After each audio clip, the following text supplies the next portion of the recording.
You said interest rates went up, houses came on the market at a record pace, and then you said multiple offers were back. So that all seems to kind of contradict itself. Is there like maybe one specific price range that we're seeing these multiple offers, or is this kind of just a general trend again? It is crazy to think, right? I mean, rates have doubled. Let me say that again. Rates have doubled, folks, yet we're still seeing homes with 5, 10, and 15 offers in the past week. We've had that. We've experienced that here. Isn't that bananas? Yeah, it's bananas. It's just, I need you to explain it to me, Jason, because it doesn't make any sense to me. I'm with you. Well, I mean, here's the thing. I think it goes back to that 8 years out of 60. It's, I mean, if young people today are buying homes and they're talking to their parents about interest rates, then their parents are probably saying, well, when I bought my house in anywhere from '06 to 2010, rates were between 7 and 8%. So if I go to my mom and dad and say, hey, I'm thinking about buying a house, what were interest rates when you bought a house? Between 7 and 8. I look at mine and it's on the low end of that. Well, yeah, I'm getting, I'm not breaking the family mold there, right? So I don't know. It's crazy that we launched the house this week. I mean, it wasn't a great neighborhood, great school area, highly desirable. I mean, we had like 30 showings in 24 hours, multiple offers.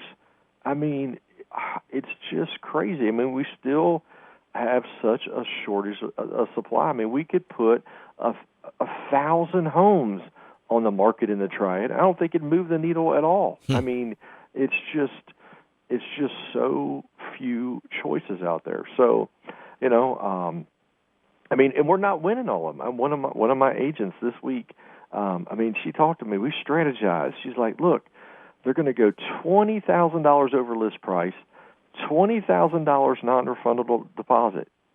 They didn't get the house. I was just like, you got to be kidding me. I was like, I just could not believe it. $20,000 non-refundable and $20,000 over list price. Didn't get the house. I was talking to a buddy of mine that owns a real estate company here, and he said, same thing. They had an agent. They offered $50,000 over asking price with a $30,000 non-refundable deposit. Nope, they didn't get the house either. Different house, but still did not get it. I mean, I just sat there scratching my head, and it's like, wow, So regardless of what you think about real estate and whether you think is a good or bad or whatever, there is still a super strong demand, regardless of the interest rates. Huge demand out here. So, and this is my guess, and yes, Paul D., this is just a guess. Paul's one of my favorite listeners out here that likes to challenge my predictions. But anyway, hey, everybody's got one. But, owners really do have the opportunity to cash out, I think, this spring and summer and still really get the lion's share of equity out. And actually, obviously, if people are paying $30,000, $40,000, $50,000 over asking price, there may be even to get a little more than the lion's share out. So now here's the thing: once August gets here, I don't know. We're going to see. It could be a pretty quick slowdown if the rates. I would say it start to get closer to the 8%, maybe start to increase a little bit. We might, once school starts, we might see a little quicker, slowdown. I don't know. It's just we're in uncharted territories. Other than the demand is still high, inventory is still low, prices are actually increasing. Believe it or not. I mean, we just talked about it in December. I told you guys that home prices had dropped a little bit. Well, guess what? They're back. February, homes went up, average over $10,000. I mean, it's just bonkers. So, because you would think with the higher interest rates, you would start to see some reprieve in price. No, they just went right back up. So February, average home price in the Triad went up $10,000.